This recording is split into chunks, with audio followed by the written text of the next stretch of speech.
Apa hukum membaca surah Yasin 3 kali dan sholat nisfu Sya'ban? Lalu apa keistimewaan malam nisfu Sya'ban dan tuntunan apa yang disunnahkan? Ini banyak muslimin memang yang menyalahgunakan ya dalil-dalil. Jadi mereka tidak memilah mana dalil yang sahih dan mana dalil yang lemah, apalagi hadis-hadis yang palsu. Hadis yang menjelaskan tentang masalah adanya sholat di nisfu Sya'ban, sholat secara khusus namanya sholat nisfu Sya'ban, itu tidak ada. Hadisnya palsu, maudhu' itu. Yang ada memang adalah fadilah mengerjakan sholat malam di nisfu Sya'ban, sholat tahajudnya. Sholat tahajud seperti biasa, tapi khusus malam nisfu Sya'ban punya fadilah. Karena disebutkan dalam sebuah riwayat yang sahih bahwasanya Aisyah radhiyallahu anha pernah mendapatkan giliran nginapnya Nabi SAW di rumahnya. Terbangun tengah malam, dia melihat Nabi SAW tidak ada di sebelahnya. Maka Aisyah radhiyallahu anha terbawa rasa cemburu. Dia memakai bajunya kemudian mengelilingi rumah-rumah Nabi yang lain. Ya, istri Nabi yang lain, takut Nabi ada di sana gitu. Diketukin satu-satu, ternyata nggak ada.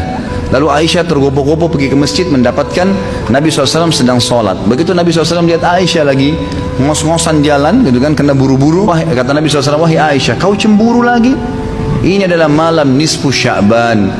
Artinya saya sholat malam ini karena ini adalah nisfu Sya'ban. Ini hadis yang sahih gitu kan. Dan memang dianjurkan oleh para ulama, mereka mendirikan sholat malam di malam nisfu Sya'ban, itu sholat tahajudnya. Tidak ada sholat khusus namanya malam nisfu Sya'ban.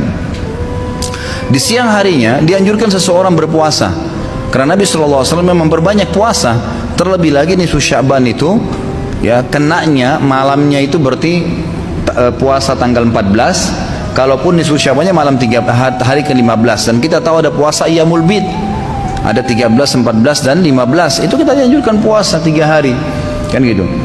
Tapi tidak diniatkan khusus puasa nisfu Sya'ban, khusus puasa itu. Karena memang secara umum Nabi SAW puasa sebulan penuh di bulan Sya'ban. Kalau masalah membaca surah Yasin, ini tidak asing lagi kalau di Indonesia. Semua selalu surah Yasin. Pindah rumah Yasin, orang mati Yasin, semua Yasin. Ditanya dalilnya, nggak ada dalil gitu kan. Hanya karena surah Yasin dikatakan jantungnya Quran. Itu pun hadis yang lemah, karena dalam sanadnya ada orang yang pendusta gitu kan. Tapi ini diamalkan. Kalau kita mau mengaku pengikut Nabi Muhammad SAW yang murni, maka tidak mengamalkan apa yang tidak dicontohkan oleh Nabi SAW. Apalagi membawa air, kemudian secara khusus dibacakan atau dihidupkan dengan surah Yasin, belum pernah ada contoh. Belum pernah ada contoh. Allahu a'lam. Saya tidak menyalahkan ya. Yang mau kerjakan itu silahkan, itu hak dia. Tapi saya pribadi menyarankan, apalagi jemaah yang ikut dengan pengajian saya atau yang mendengarkan ceramah kita, murnikan ibadah kembali kepada Nabi SAW. Nabi SAW tidak menghembuskan nafas terakhir kecuali sudah mengajarkan semua yang kita butuhkan. Jadi tidak perlu ditambah. Kalau kita tambah seperti kita sedang mengatakan, maaf Rasulullah saya lebih faham daripada anda.